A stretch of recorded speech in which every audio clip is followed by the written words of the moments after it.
Bismillahirrahmanirrahim. Alhamdulillahi Rabbil Alamin. Wassalatu wassalamu ala ashrafil anbiya'i wal mursalin.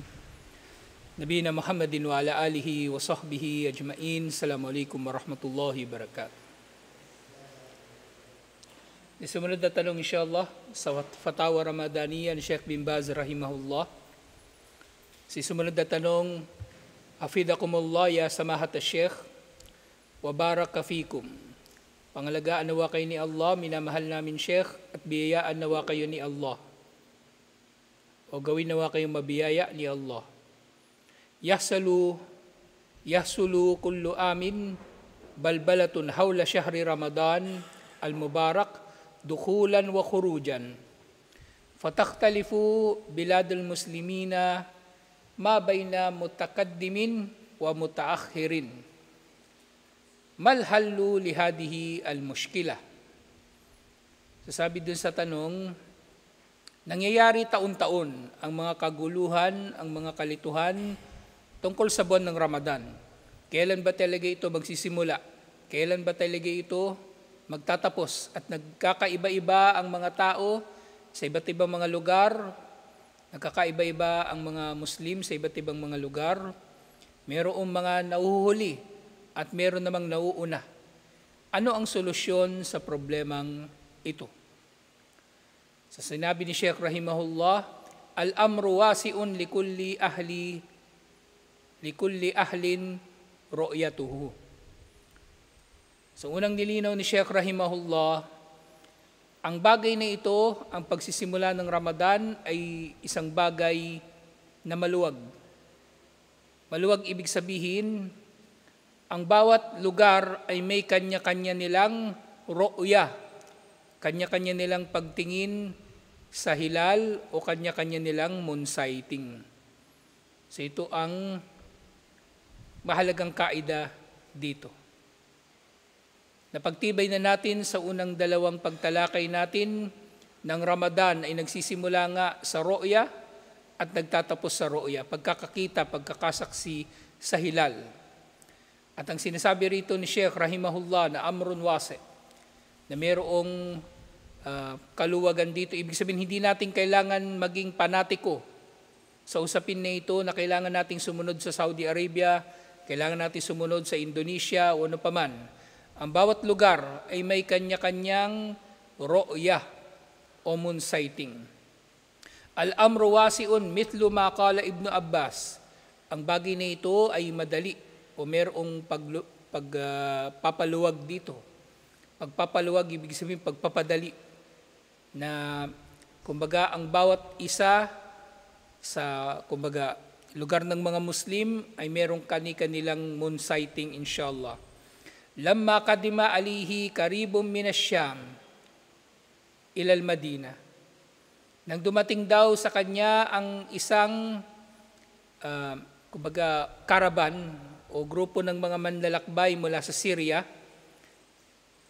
Dumating daw ang mga ito sa Madina, sa Alahu Ibn Abbas, at nagtanong sa kanila, nagtanong sa tao na ito, sa manlalakbay na ito, si Ibn Abbas, bima sama Muawiyah wa Ahlus Syam. Kailan nagfasting si Muawiyah at ang mga taga-Syria? So, nagtanong si Ibn Abbas doon sa manlalakbay na nanggaling ng Syam, ng Syria. Qala samu bil jumu'ah. Nag-ayuno sila sa araw ng Jumu'ah. Ra'un nasa bil jum'ati fasama Muawiyah wasaman nasu. Nakita ng mga tao ang hilal sa Jumu'ah. Ang tinutukoy ditong siyempre ng Jumu'ah, gabi ng Jumu'ah. Para sa atin, kumbaga, Webes ng gabi. Laylatul Jumu'ah nila ito nakita, ibig sabihin oras ng Maghrib. At nag-ayuno na sila nga ng Jumu'ah. Siyempre nagtarawi sila ng gabi na yon ng Jumu'ah. Yun ang unang araw ng Ramadan para sa kanila. Siyempre nagsimula sila ng Fajar sa kanilang pag-aayuno. Yun ang Jumu'ah na tinutukoy dito, yung araw ng Jumu'ah. Hindi yung tanghali.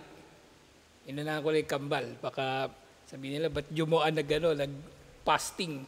Jumu'ah yung araw na tinutukoy, hindi yung khutbatul Jumu'ah o salatul Jumu'ah. Masigla naman, may kape. Inshallah. So sinabi ni Ibn Abbas, doon sa sinabi ng manlalakbay na yun, qala Ibn Abbas, nahnu ra'aynahu yawm as-sabt. Nakita namin ang hilal araw ng Sabado. Ibig sabihin, sina Muawiyah at ang Ahlus Syam nag-fasting Biyernes. Pero mga taga Madina nag-fasting ng Sabado. At kung tutuusin, kumbaga malayo nga ang distansya sa pagitan ng Damascus na siyang capital ng Syria, ng Syam sa Madina. Kaya hindi umasa ang mga taga Madina sa ru'ya ng Syria kahit pa naroon ang khalifa. Kahit pa naroon ang khalifa. Okay, may kanya-kanya tayong ru'ya, moon sighting, insha'Allah. Kanya-kanya ibig sabihin sa bawat rehiyon, sa bawat lugar. Hindi ibig sabihin nito na kumbaga iba-ibang lugar, Luzon, Visayas, Mindanao, iba yung moon sighting o iba't ibang lugar. Ang tinutukoy dito yung isang region na magkakalapit, sila yung magkakasama. Pero yung magkahiwalay, malayo, hindi tayo kailangan na susunod sa kanila o hindi tayo inobliga na sumunod sa kanila. Kahit lugar pa yun ng khalifa sa panahon na ito sa Damascus. Fara'aan na Syam ba'idun. Sa pinaliwanag ni Sheikh bin Baz rahimahullah, nakikita ni Ibn Abbas na malayo nga ang Syria. Wa annahu la talzimu ahlal Madinah ru'yat ash-Syam. At hindi nga obligado na sundin ng mga taga Madina ang moon sighting ng Syria. Wa jama'atun min ahlil ilm qalu bidhalik. At ganito rin ang pananaw ng mga scholar o ng grupo ng mga scholar. Merong isang grupo ng mga scholar na nagsasabi, likulli ahli baladin ru'yatuhu. Ang bawat tao, ang mga mamamayan sa isang bansa, sa isang lugar o isang region ay may sarili nilang moon sighting. Faida ra'ahu ahlul mamlakatil arabiyatis Saudiyah insama li ra'yatihim ahlul Syam wa ahlul Misr wa idalam yasumu tarauhuhum wa samu li ru'yatihim fala ba'as. So ito rin yung isang kahulugan na sinabi dito ni Sheikh bin Baz rahimahullah. Na halimbawa niyan, ang Saudi Arabia ay nag-ayuno ayon sa kanilang moon sighting. O kumbaga, nagkaroon ng moon sighting ang Saudi Arabia at ang Syria, ang Egypt at ang iba pa ay mag-aayuno ayon sa moon sighting ng Saudi Arabia, walang problema. At kung hindi naman sila mag-aayuno ayon sa moon sighting ng Saudi Arabia at mag-moon sighting sila sa sarili nilang o kumbaga at mag-aayuno sila ayon sa sarili nilang moon sighting, wala ring problema, insha'Allah. So dito sinasabi ni Sheikh bin Baz rahimahullah, walang problema kung ang Pilipinas, ilalagay natin sa konteksto natin dito, walang problema kung ang Pilipinas susundin niya ang Saudi Arabia. Walang problema. Pero ang problema, sinusuway ng tao ang mufti. Kung ang mufti, halimbawa, ang mufti ng Bangsamoro, sasabihin niya, sumabay tayo ng pag-aayuno sa Saudi Arabia. Walang problema. Walang problema. Pero ang problema, kung yung tao, tinataliwas niya yung sinabi ng mufti. Sabi ng mufti, Sunday pa mag-fasting, yung Saudi Arabia, Sabado. Gusto ng tao, Sabado. Ang sabi ng mufti, Sunday. Sila may problema, yung taong may problema, hindi yung mufti. At actually, isa sa mga dahilan kung bakit ever since, hindi talaga bumabase ng pagsisimula ng Ramadan at pagtatapos ng Ramadan ang Pilipinas sa Saudi Arabia. Kasi ang laki ng diferensya ng oras natin sa kanila. 5 oras. 5 oras. So, doon sa Saudi Arabia, halimbawa, mag-moon sighting sila, may kita nilang hilal alas 7. Alas 12 na rito ng hating gabi. So kung mahihirapan tayo magpahayag, magparating sa mga tao ng balita na gumising kayo ng maaga, magsahur kayo dahil fasting na bukas. Okay? So mas mainam, may sarili tayo rito na moon sighting, inshallah, na nasa mismong oras natin. Na wala nga rin problema.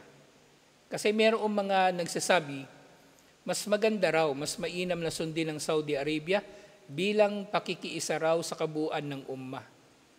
Pero ang tanong, kapag ang Pilipinas ba magkaroon ng sarili nitong moon sighting, tumitiwalag ba tayo sa kabuuan ng mga Muslim? Tinataliwas ba natin ang Saudi Arabia? Hindi rin. Kaya nga sinasabi ni Sheikh bin Baz, rahimahullah, wase ang bagay na ito. At sa lugar na ito, sa Pilipinas, iisa lang ang dapat nating sundin, ang mufti ng Bangsamoro. Hindi pwedeng pangahawakan ng tao ang sinabi na ito ni Sheikh bin Baz, sabihin niya. Sabi ni Sheikh bin Baz, maluwag sa bagay na yan, pwede akong sumunod sa Saudi Arabia. Hindi nga pwede kasi meron naman tayong mufti. Meron tayong mufti na dapat nating sundin. Gusto mo man siya o hindi. Hindi ka man naniniwala sa Bangsamoro o hindi. Nasa Pilipinas ka. Ang karamihan sa mga tao rito nag-aayuno na sumusunod sa mufti. Kaya nga isa sa mga sawikain ng mga scholar tungkol sa pag-aayuno, mag-ayuno kayo, kailanman mag-ayuno ang mga tao. Kung kailan sila magsimula, doon ka magsimula, hindi magsasarili ka. Hindi yung magsasarili ka. At yun nga, wasadara kiraron min hayati kibaril ulama bidalik. At ganito rin ang naging tugon ng hayatu kibaril ulama.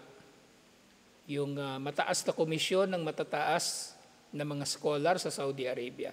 Likulli ahli baladin ru'yatuhu la haraj. Sa bagaman sinabi ni Sheikh bin Baz nga na wasi ang bagay nito, na mas matibay, kumbaga, na pangahawakan, mas mainam ng bawat lugar, ang mga mamamayan dito ay may sarili nilang moon sighting, inshallah. At ito nga yung mas mainam para magkakaisa ang mga tao sa isang lugar, inshallah. Para magkakaisa ang tao sa isang lugar. Kasi halimbawa nga niyan, di ba? Taon-taon na lang yan, merong tumataliwas. O sabi ng mufti, halimbawa, fasting sa Sunday, may nagmarunong Saturday.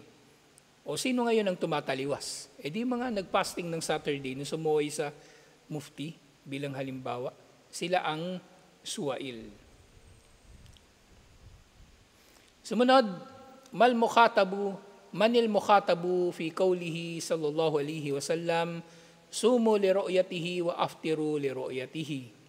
Sino ang kausap o sino ang tinutukoy ni Propeta Muhammad sallallahu alaihi wasallam sa sumu li ru'yatihi? Mag-ayuno kayo sa pagkakakita ninyo sa new moon at tumigil kayo sa fasting aftiru li ru'yatihi sa pagkakakita ninyo sa new moon. So dito sinabi ni Sheikh rahimahullah, yukhatibul ummah, jami'ul ummah, ummatul muslimin.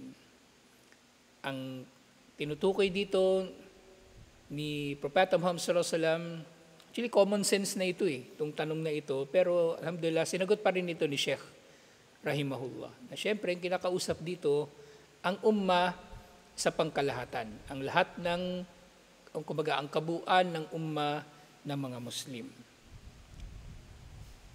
Sumunod na tanong, ad-du'a alladhi yuqalu inda ru'yatil hilal. Allahumma ahlihi alayna bil aman wal iman was salama wal islam. Hal huwa thabitun? So meron daw dua na laganap sa mga tao kapag nakita na ang hilal. Lalong-lalo na para sa Ramadan. Sinasabi raw nila, Allahumma ahilhu pala ito. Allahumma ahilhu alayna, o Allah, paabutin mo kami rito. Bil aman, ng panatag, wal iman, na mananampalataya, was salama, kaligtasan, wal islam, at sa Islam. Paabutin mo sa amin ang hilal, lalong-lalo na Ramadan, sa seguridad, sa pananampalataya, kaligtasan, at Islam. Sabi ni Sheikh rahimahullah, fi sanadihi da'fun. So sa sanad daw ng hadith na ito o ng dua na ito, yun nga, nanggaling din naman ito sa hadith, ito daw ay daif. Wa idha qalahu al-insan la haraja insyaallah. Pero kung sasabihin ito ng mga tao, kung gagawin nilang dua, walang problema. Kasi tama naman ang kahulugan. Tama ang kahulugan. Na humihiling tayo kay Allah, unang-una, kay Allah lang tayo dapat mananalangin. Tama. Ahilhu alayna. Humihiling tayo kay Allah na paabutin tayo dun sa new moon na yun o datnan tayo, abutan tayo ng new moon na yun na tayo ay nasa ligtas, nasa kaligtasan, nasa kapanatagan, pananampalataya at Islam. Tama ang kahulugan. Kasi nga sa dua, lahat ng bagay pwede nating idua, liban na lamang sa ipinagbabawal natin na idua. At ito ay pawang mabubuting bagay. Pwede natin itong hilingin kay Allah, inshallah. Fi sanadihi ba'dal maqal, hilalu khairin wa rushd. So meron namang ibang nagsasabi na, kumbaga sa kanilang dua, dinudugtong nila, hilal ng kabutihan at gabay.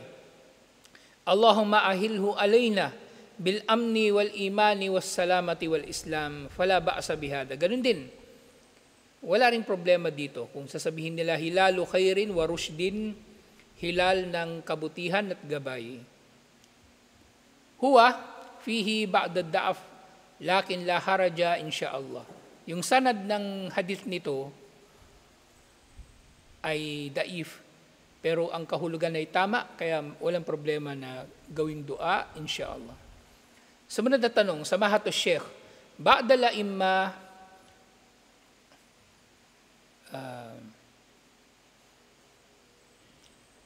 yushri fi salati tarawih qabla i'lan ru'yat al-hilal.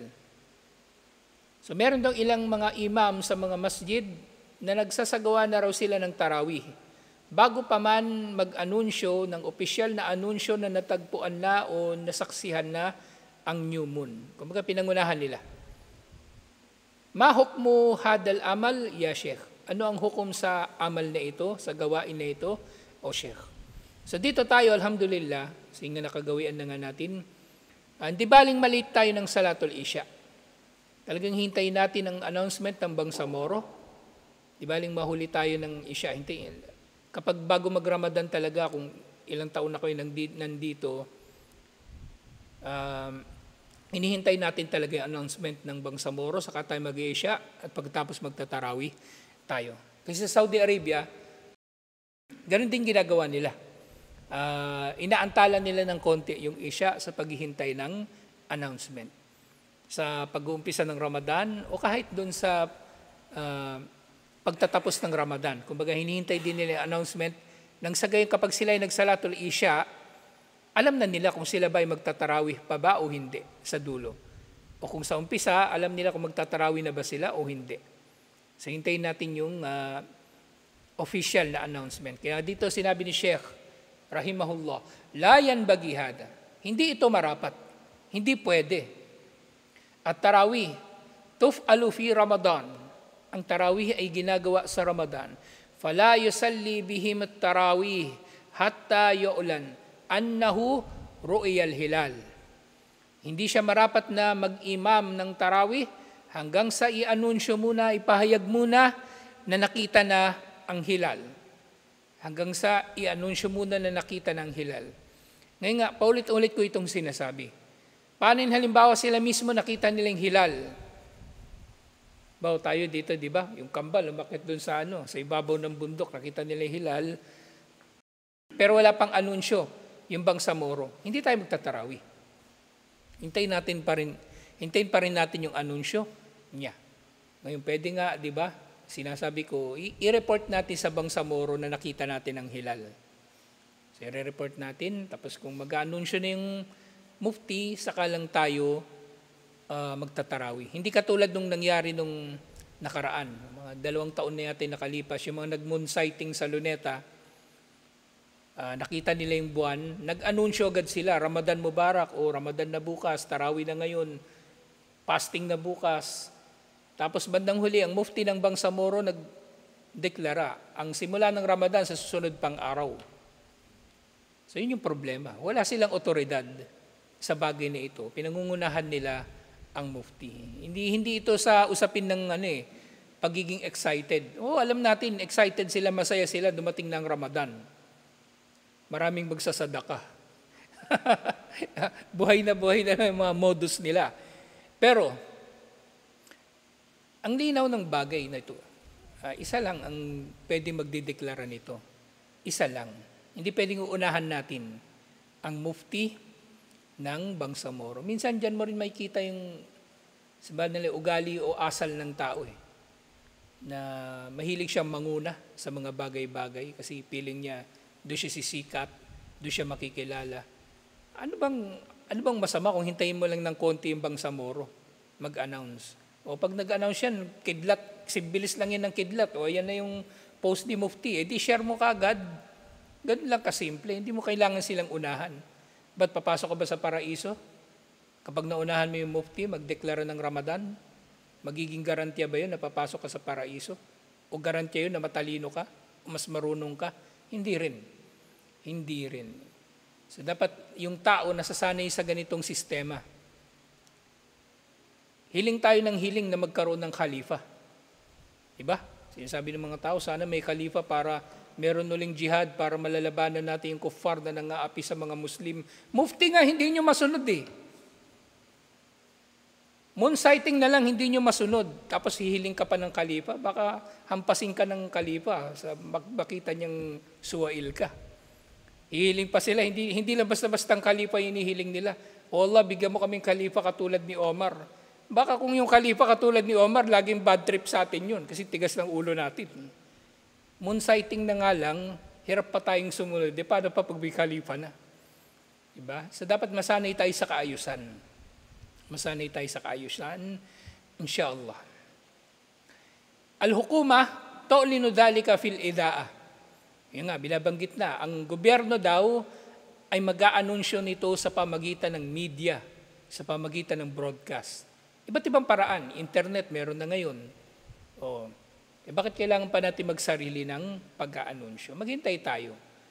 La Buddha an yata'anna hatta yuthbatu annahu ru'yal hilal. La yusallit tarawih laylat al-thalathin min Sha'ban illa idha thubit o thabit a'lana thubutuhu. Hindi siya marapat na, kumbaga, ang marapat sa kanya ay, kumbaga, maghintay muna hanggang sa mapagtibay na nakita ng ang hilal. Hindi siya mag-iimam ng tarawih sa ika-30 gabi ng Sha'ban, kasi nga hinihintay pa natin, di ba? Kasi yung ika-30 na gabi ng Sha'ban, maaring 30 ito ng Sha'ban o unang gabi ng Ramadan. So maghihintay tayo. At kapag nai-anunsyo na, napagtibay na, saka lang tayo magtarawi, saka lang tayo bumati sa mga tao at iba pang mga nakagawian ng mga tao na gawin sa pagsisimula ng Ramadan. Sumunod na tanong, yabka mas'alatul hisabin. Ito na. Nananatili raw ang usapin ng mga hisabin, yung mga nagkakalculate, yung mga falakiyin, silang mga nagko-compute ng paggalaw ng heavenly bodies para matukoy daw ang pagdating ng hilal. Firu'yatil hilali ya samahat syekh. So hindi raw nawawala ang problema na ito doon sa mga tao na patuloy nilang pinanghahawakan ang pagko-compute para matukoy ang simula ng Ramadan. So iting sinabi ni Sheikh rahimahullah, medyo detalyado yung sinabi niya. Pero kung meron taong ganun, iwasan nyo. Huwag na kayong magdididikit doon. Iwasan nyo, inshallah, dahil ang dala niyan ay kaguluhan at hindi kaayusan. Okay? Kung gusto natin maging matatag ang ummah, kailangan magkaroon ng kaayusan sa ummah, inshallah. Hindi yung kung sino-sino lang yung naglalakas loob na mag-anunsyo kung kailan ng Ramadan. Isa lang ang may karapatan dito, ang mufti. Siya lang. At wala nang iba. So sinabi ni Sheikh rahimahullah, al-hisabun la ya'mal biqaulihim.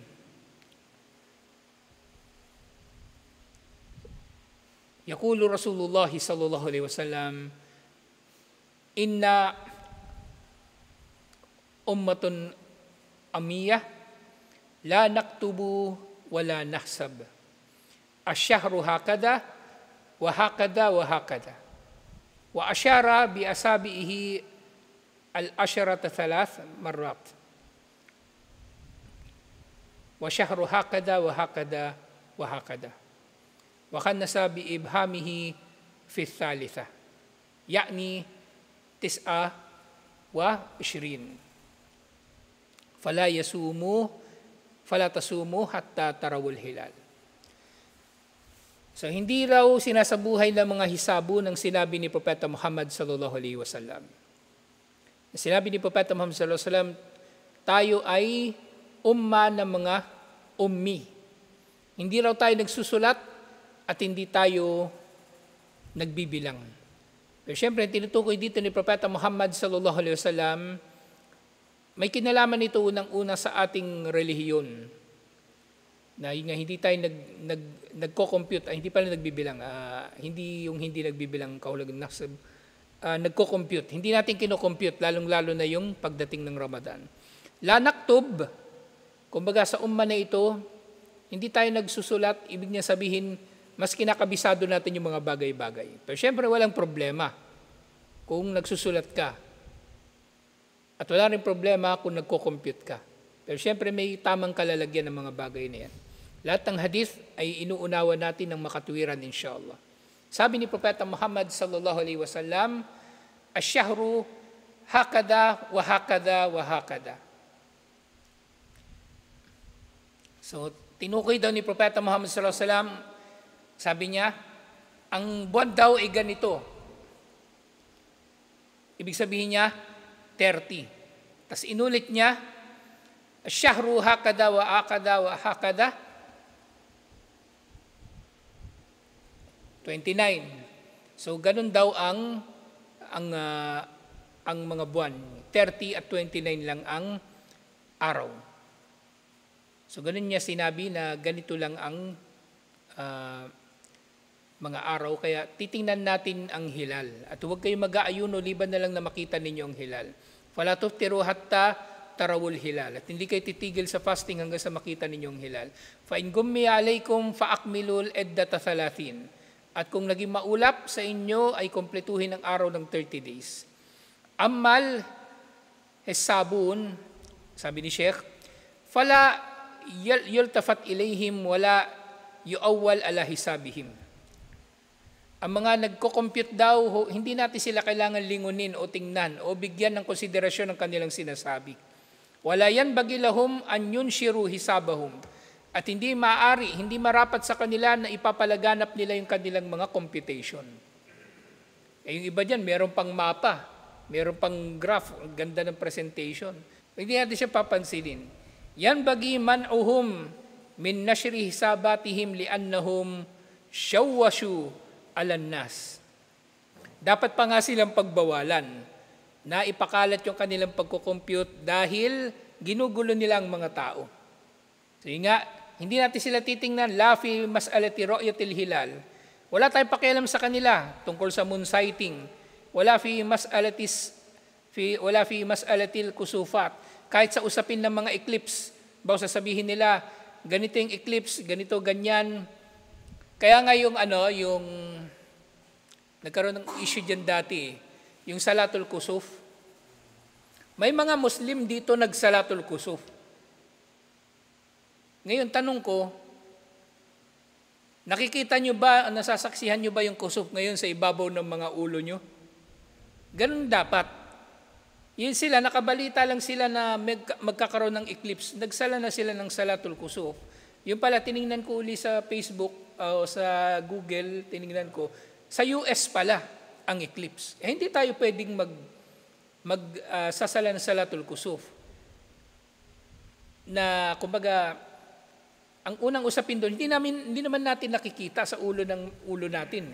Ngayon, alam natin na sa US pala, kasi binalita nga rin hindi naman sa nag-base tayo sa computation, alam natin na sa US mangyayari, bakit pa tayo magsasalatul kusuf? Kung gano'n naman pala. Gano'n kasimple, gano'n kadali ang usapin. Ru'ya, ang pinagbabatayan sa moon sighting at ito kahit sa mga eclipse. tinitingnan natin yung ibabaw ng ulo natin. Yun nga, fi'lanihim tashwishun alan nas. Ang kanilang pagpapakalat ng kanilang computation, ng gumugulo lang sa tao, naam. Oo, ito ay gumugulo lang sa mga tao, waliyadu billah. So ito yung pagtalakay natin ngayon, inshallah. Nakapaligid pa rin sa moon sighting, mashallah. Kasi napakatigas ang ulo ng mga tao eh. Nawa, matauhan na sila, inshallah. Tutuloy natin ito, inshallah. Assalamualaikum warahmatullahi wabarakatuh.